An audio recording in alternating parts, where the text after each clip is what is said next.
This is tape number ET21 from the library of the Howard Thurman Educational Trust. Two meditations by Howard Thurman. This is side one, entitled Psychology and Religion.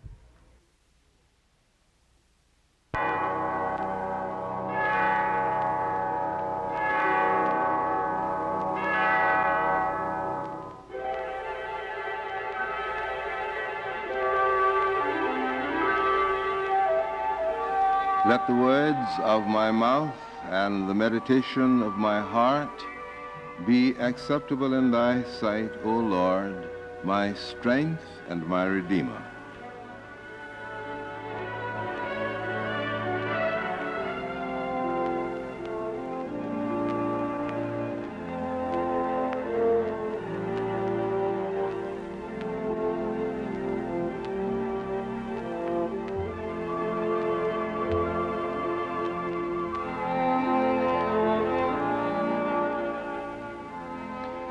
I'm reading from my book, Meditations of the Heart.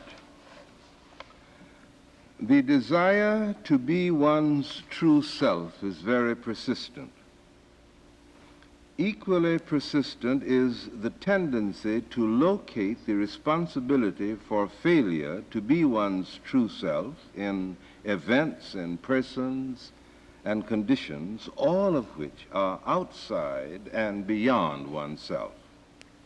Often a person says, I would be the kind of person I desire to be, or I would do the thing that I have always wanted to do if. The list is endless. If I'd been born a boy rather than a girl, if I'd been tall and strong rather than short and weak, if I'd been given the diet proper for a growing child, if my parents had been understanding and sympathetic, rather than cold and impersonal, thereby giving to me the feeling of being rejected. If I had lived in a different kind of community or had grown up on the right side of the tracks, if my parents had not separated when I was but a child and made me the victim of a broken home, if I had not been taught the wrong things about sex, about religion, about myself, if I had been of a different racial or national origin, and on, the words go. The interesting fact is that in each if, there is apt to be, for the person who uses it, a significant element of truth. This element of truth is seized upon as the complete answer to the personal problem, as the single source of all the individual's maladjustments. There is more to the story than is indicated. Often, not always, the person who feels most completely defeated in fulfillment is the one who has been unable or unwilling to exploit resources that were close at hand. There is a curious inability to take personal responsibility for what one does or fails to do without a sense of martyrdom or heroics. Religion is most helpful in developing in the individual a sense of personal responsibility for one's action and thus aiding the process of self-fulfillment. It is helpful in two ways primarily. There is the insistence upon the individual's responsibility to God for his own life. This means that he cannot escape the scrutiny of God. If he is responsible to God, the basis of that responsibility has to be in himself. If it is there, then the area of alibis is definitely circumscribed. The assumption is that the individual is ever in immediate candidacy to get an assist from God, that he's not alone in his quest. Through prayer, meditation, and singleness of mind, the individual's life may be invaded by strength, by insight, by courage sufficient for his needs. Thus, he need not seek refuge in excuses, but can live his life with ever-increasing vigor and experience, an ever-deepening sense. of fulfillment. One of the very significant contributions that the whole discipline of psychology has made to modern life has been the light that it has thrown on man's ability to understand himself. It has made it possible for the mind to establish what may be regarded as psychological distance between the individual and the context of his life, between his present and his past. And not only that, but to lift out of the past certain elements, certain experiences, certain facts, certain incidents, which conceivably may throw a great deal of light on the total meaning of the behavior pattern in the present. Now this is a very important contribution. And the contribution moves even at a more profound level than this. For through this discipline, we are beginning to understand certain things about the drives in human nature, those deep, abysmal movements that are elemental in character, but in which the individual consciousness is rooted and grounded. And to get some feeling of the source of these elemental drives, and to see what these drives look like when they come up above the surface and invade the awareness of mind or the consciousness of mind. Now, all of this is of tremendous significance for understanding life, for learning how to live life, learning what life means. Now, there's something else that may be regarded as perhaps a negative aspect of this total contribution of the discipline under our reflection, and that is, through our study of psychology and our knowledge of the discipline, we have come to find a new ground for alibis. I can say, for instance, that I'm behaving as I'm behaving because I was an unsatisfied sibling, let us say, or because my grandmother did not like me, or my grandfather was always saying things that tended to reveal me to myself as of no account.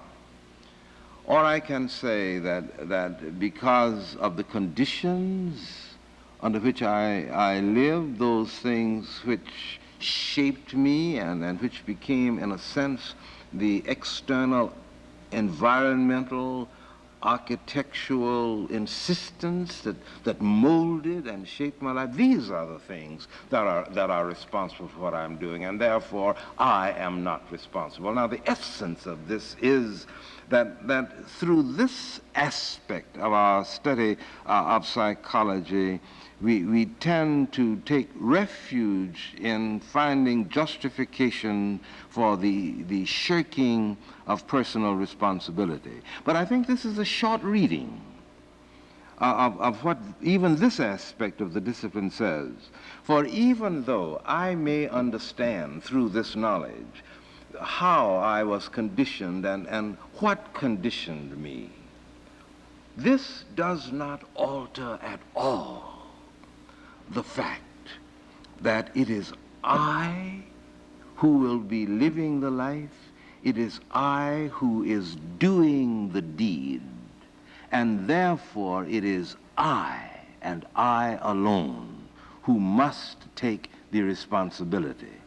And this, I think, is the important contribution that religion makes here. For religion insists that whatever may be the extenuating circumstances that may provide alibis for behavior. Ultimately, every human being, according to this insight of religion, lives his life under the scrutiny of God. That he is a responsible creature, and that he is not merely responsible to his life and for his life in a tight circle of awareness, but he is responsible as a living thing, responsible to the creator of life for the behavior of his life, and therefore at no point is he at liberty to say with reference to any aspect of his life that it is commonplace, it is incidental, it is meaningless, I'm a victim of circumstances over which I am unable to exercise any control whatsoever. None of these things ultimately alter the fact that it is my life, and I must live my life, and I must live my life responsibly. And my responsibility is not merely to myself, as crucial and as critical as this responsibility is, but my responsibility is to the God of life, who is also the creator of my particular life. I must live responsibly.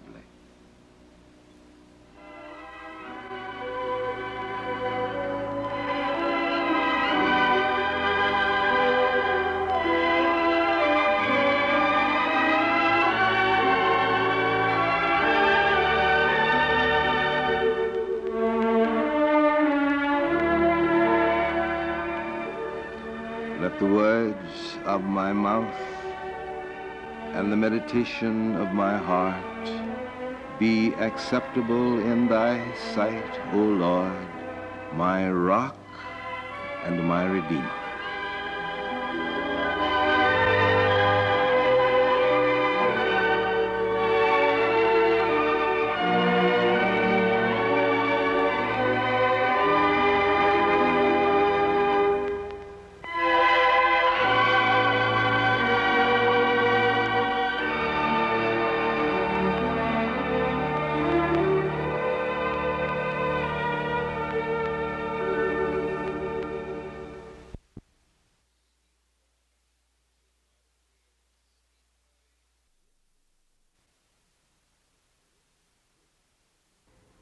This is tape number ET21 from the library of the Howard Thurman Educational Trust.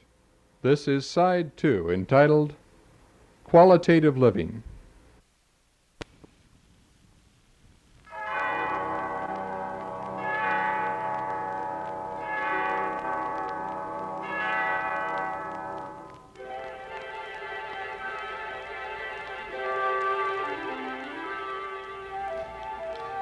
Let the words of my mouth and the meditation of my heart be acceptable in thy sight, O Lord, my strength and my redeemer.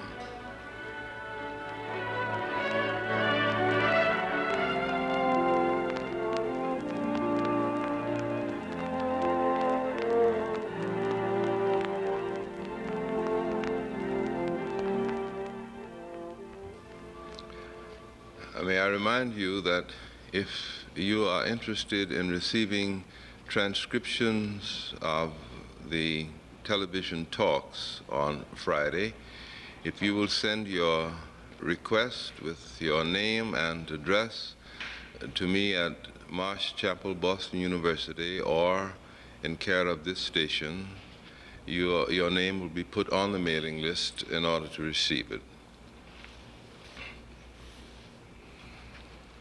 When our minds are sick with frustration and division, when fear eats away the foundations of our peace, be present, our Father, to heal, to bless, and to make whole.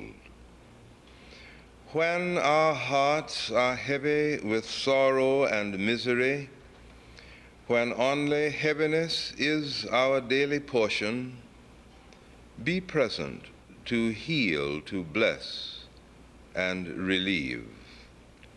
When our friends are difficult because of misunderstanding and loss, when the beauty of comradeship has wasted like the noonday, be present, O our Father, to restore, to bless, and to renew. When the thread of our years unwinds near the end of the spool, when the failing powers of mind and body accent the passing days, be present, our Father, to reassure, to make steady, and confirm. When our well-ordered plans fall apart in our hands, when hopes give up having run their course, be present, our Father, to replenish, to create, and to redeem. When faith in our fellows wallows in the mud, when through disappointment, through failure, through flattery, all seems lost, be present, O our Father, to revise, to renew, and to reassure. Many years ago, in a conversation with Dr. Cabot, who at that time was on the faculty of the School of Medicine at Harvard University, he told me a very interesting incident out of the rich life which was his, and I want to use that incident as the basis for our time together this morning.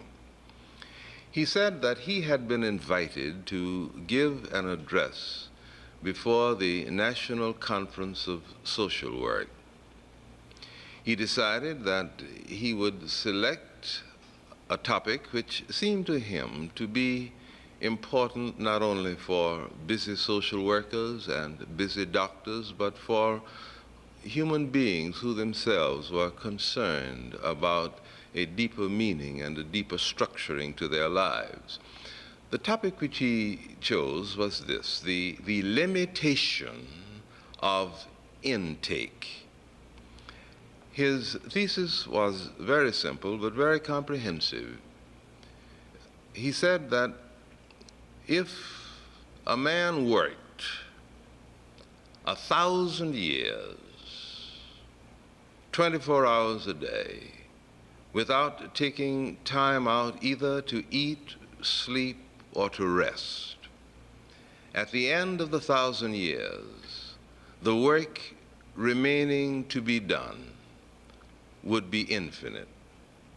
He said if a man decided that he would devote all of his waking hours and all of the hours that other people are sleeping to meeting human need, at the end of 1,000 years, the human need remaining would be infinite. If a man decided to read books all day and all night for 1,000 years, at the end of the 1,000 years, the number of books remaining to be read would be infinite. Therefore, he said that it seems clear that a man cannot make a quantitative impression on infinity. The number 5, continued Dr. Cabot, bears the same relationship to infinity that the number 5 million bears. So if a man be wise, then he tries to structure his life so that he will increase the quality of what he does, while the quantity will not be for him so significant. This reminds me of an incident that is described in The Watchers of the Sky, a very long and interesting poem which depicts the science of astronomy and its development over the years, but it is done with poetic insight. There is a descriptive passage about the famous Danish astronomer, Tycho Brahe. It seemed that Tycho Brahe was the director of a famous observatory in Uraniborg. There was a shift in Danish politics, and a commission was appointed to go out to see what this strange man was doing with the money of the state. Tycho was impressed with his visitors. He took them into one of the large rooms, and there he spread out before them maps of the stars which he had done. They looked at each other, winked their eyes, and decided that it was true that this old man was wasting the state's money. So the school was closed. The last night of the school, Tycho Brahe called his students around him, and he said to them something like this: "Tomorrow I go forth from what for 25 years has been my home, while you merely go forth from a place that you've used in a temporary sense as a home. When I came here 25 years ago, I had an idea and a dream and a plan to chart 1,000 stars before I died. I have charted in these 25 years only 700, but," said he, "these 700 stars will never have to be charted again." This idea of bearing down on quality and relaxing on quantity is the essential point.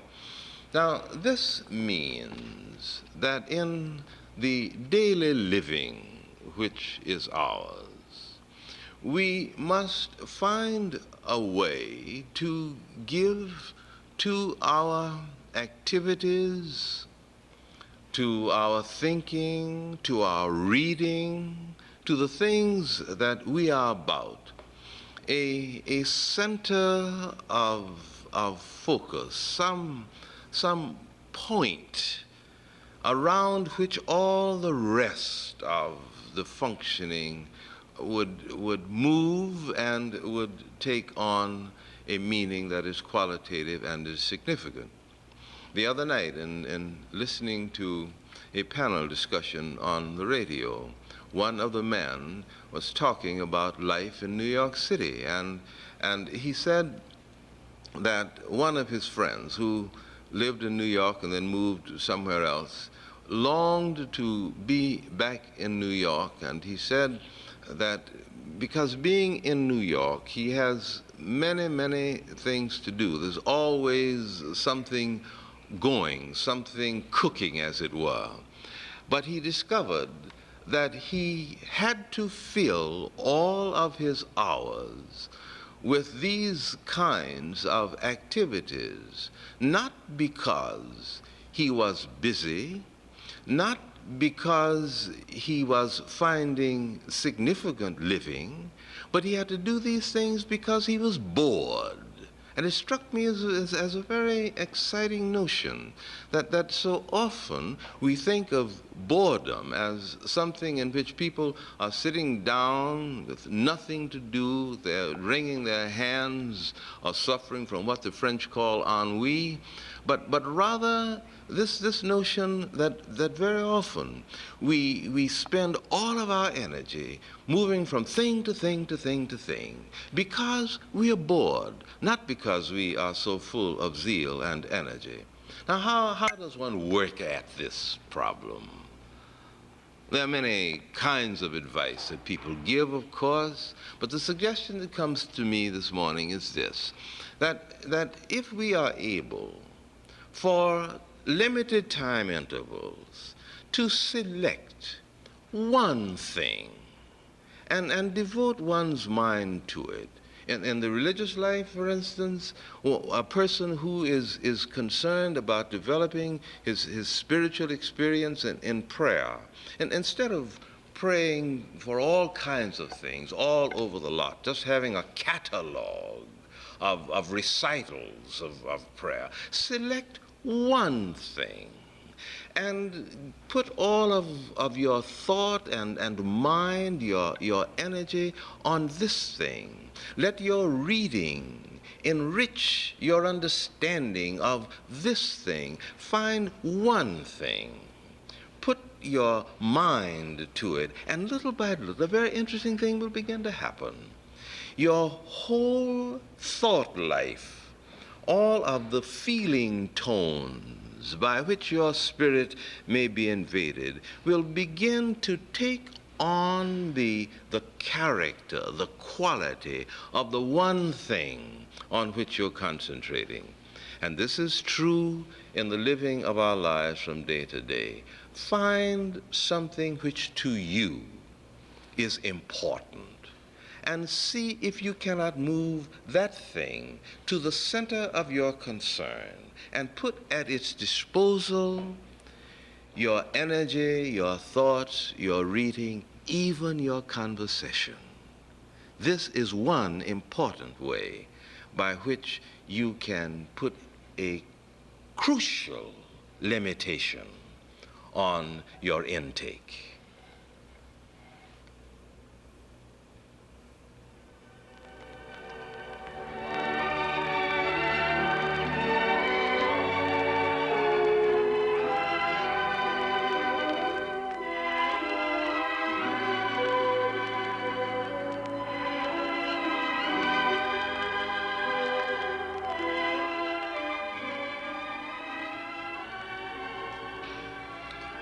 Let the words of my mouth and the meditation of my heart be acceptable in thy sight, O Lord, my rock and my redeemer.